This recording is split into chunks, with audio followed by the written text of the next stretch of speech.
السلام علیکم، کیا حال ہیں آپ لوگوں کے؟ امید کرتا ہوں آپ سب خیریت سے ہوں گے۔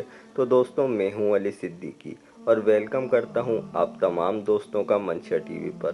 دوستوں، اسلامی تاریخی جنگوں کی سیریز میں کل ہم نے آپ کو بتایا تھا اسلام کی پہلی جنگ کے بارے میں، جو کہ غزوہ ابوہ تھی۔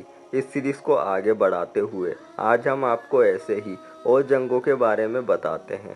دوستوں، دور نبوت تھا اور پھر اکثر کفار مسلمانوں کو پریشان کرنے کی کوششوں میں لگے تھے، اور اس وجہ سے غزوہ ابوہ کے بعد بھی مسلمانوں اور کفار و مشرکین کے درمیان متعدد جنگیں لڑی گئیں۔ اور پھر وقت آتا ہے جنگ بدر کا۔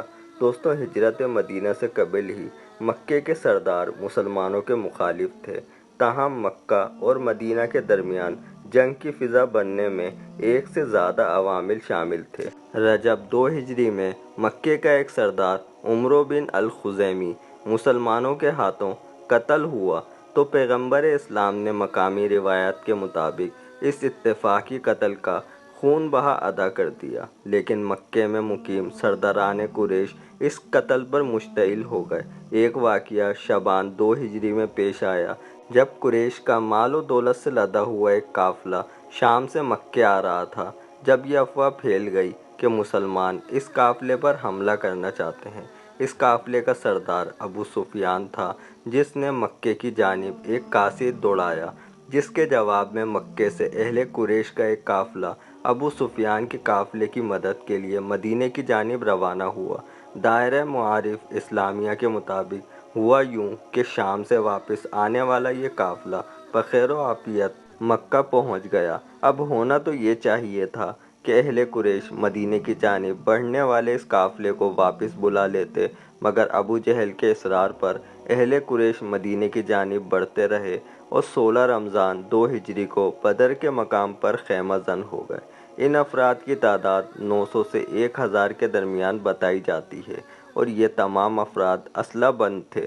قریش مکہ کی روانگی کی اطلاع کے بعد پیغمبر اسلام نے بھی 12 رمضان کو بدر کا رخ کیا۔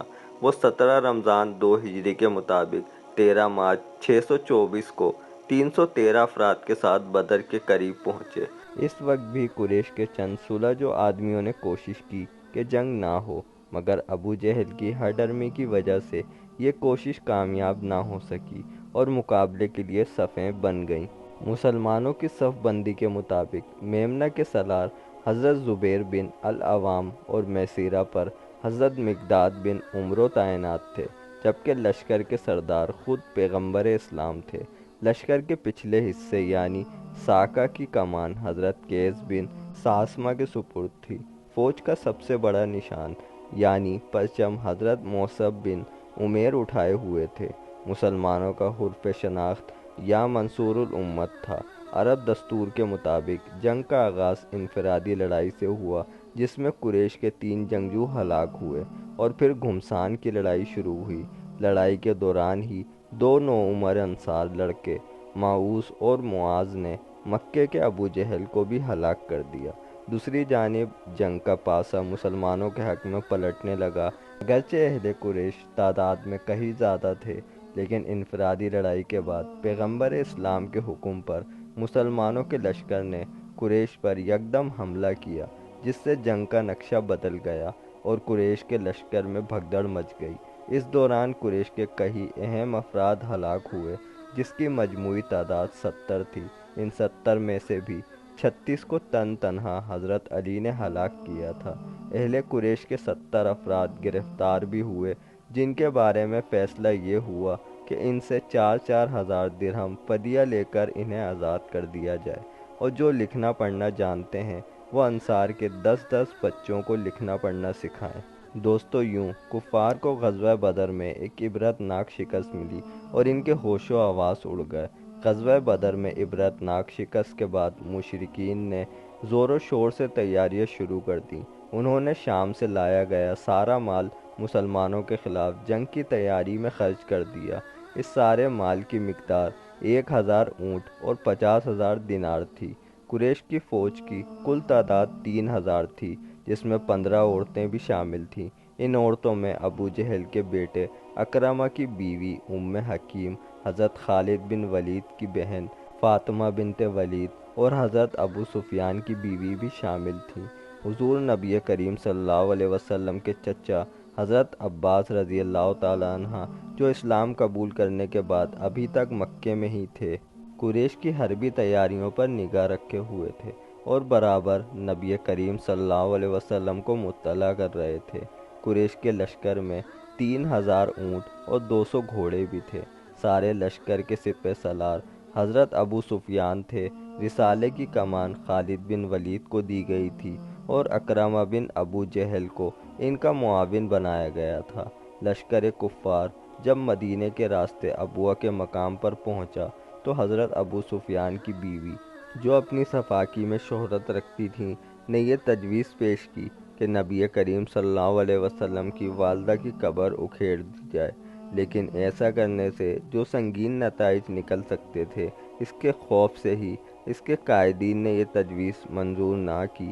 حضرت ابو سفیان مدد حاصل کرنے کے لیے 2 بت بھی ساتھ لے کر آئے ہوئے تھے۔ جمعے کے دن 6 شوال 3 ہجری کو کفار مکہ کا لشکر مدینے کے قریب وادی کنات پہنچ گیا۔ کچھ مسلمانوں کا خیال تھا کہ مدینے کے اندر رہ کر کفار کا مقابلہ کیا جائے، لیکن حضرت حمزہ رضی اللہ تعالیٰ عنہ جیسے صحابہ اس بات پر مصر تھے کہ مدینے سے باہر کھلے میدان میں کفار سے لڑائی کی جائے۔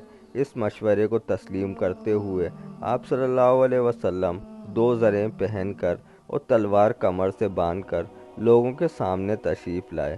احد کے میدان جنگ میں دفاعی منصوبے کے تحت 50 ماہر تیر اندازوں کا دستہ احد کی اس وادی میں مقرر کیا گیا، جہاں عقب سے کفار کے حملے کا خطرہ تھا۔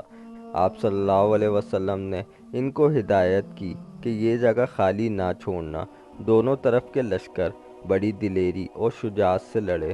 جب مسلمانوں نے دیکھا کہ کفار بھاگ رہے ہیں تو وہ صف بندی توڑ کر مال غنیمت لینے میں مصروف ہو گئے۔ کفار کے ایک دستے کے سردار خالد بن ولید نے موقع پاتے ہی پلٹ کر عقب سے مسلمانوں پر اچانک حملہ کر دیا۔ مسلمان دوبارہ صف بندی نہ کر پائے اور لڑتے لڑتے شہید ہوتے گئے۔ آپ صلی اللہ علیہ وسلم کے 2 دندان مبارک بھی شہید ہوئے۔ حضرت عائشہ اور حضرت انس کی والدہ محترمہ حضرت ام سلیم اس جنگ میں زخمیوں کو پانی پلاتی رہیں۔ بالآخر مسلمانوں نے کفار کے لشکر کے چھکے چھڑا دیے اور ان کو وہاں سے بھاگنے پر مجبور کر دیا۔ اس جنگ میں 70 مسلمان شہید ہوئے، جس میں حضور اکرم صلی اللہ علیہ وسلم کے چچا حضرت حمزہ رضی اللہ تعالیٰ عنہ بھی شامل تھے۔ ان شہداء میں اکثریت انصار کی تھی، جن میں 41 خزرج، 24 اوسی تھے اور 4 مہاجر تھے، جنہوں نے جام شہادت نوش کیا۔ ایک یہودی نے بھی اپنی جان دی۔ قریش کے 37 آدمی واصل جہنم ہوئے۔ چند اہل مدینہ اپنے شہداء کو میدان جنگ سے شہر لے آئے، مگر حضور نبی کریم صلی اللہ علیہ وسلم نے حکم دیا کہ شہید کو ان کے مقام شہادت پر ہی دفن کیا جائے۔ لہٰذا حضرت حمزہ رضی اللہ تعالیٰ عنہ کی قبر کے احاطے میں حضرت مصعب بن عمیر مسلمانوں کے پہلے سفیر، حضرت عبداللہ بن جہش اور حضرت شماس بن عثمان رضی اللہ تعالیٰ عنہ کو دفن کیا گیا۔ مہاجرین میں سے یہ 4 صحابہ شہادت کے رتبے سے ہمکنار ہوئے۔ باقی 67 شہداء کا تعلق انصار سے تھا، جن کے مزار الگ ہیں۔ روایت ہے کہ حضرت حمزہ رضی اللہ تعالیٰ عنہ کی قبر کی زیارت کے لیے حضرت صلی اللہ علیہ وسلم کبھی کبھی تشریف لے جایا کرتے اور وہاں سب شہداء کے لیے دعائے مغفرت کیا کرتے۔ دوستو، یہاں 2 جنگوں کی شکست نے کفار و مشرکین کو ہلا کر رکھ دیا تھا۔ اب آگے کی جنگوں کے احوال میں آپ کے ساتھ اگلی ویڈیو میں شیئر کروں گا۔ ویڈیو اچھی لگے تو ویڈیو کو لائک اور چینل کو سبسکرائب کرنا مت بھولیے گا۔ میں آپ سے ملتا ہوں کل، جب تک کہ اپنا خیال رکھیے گا۔ اللہ حافظ۔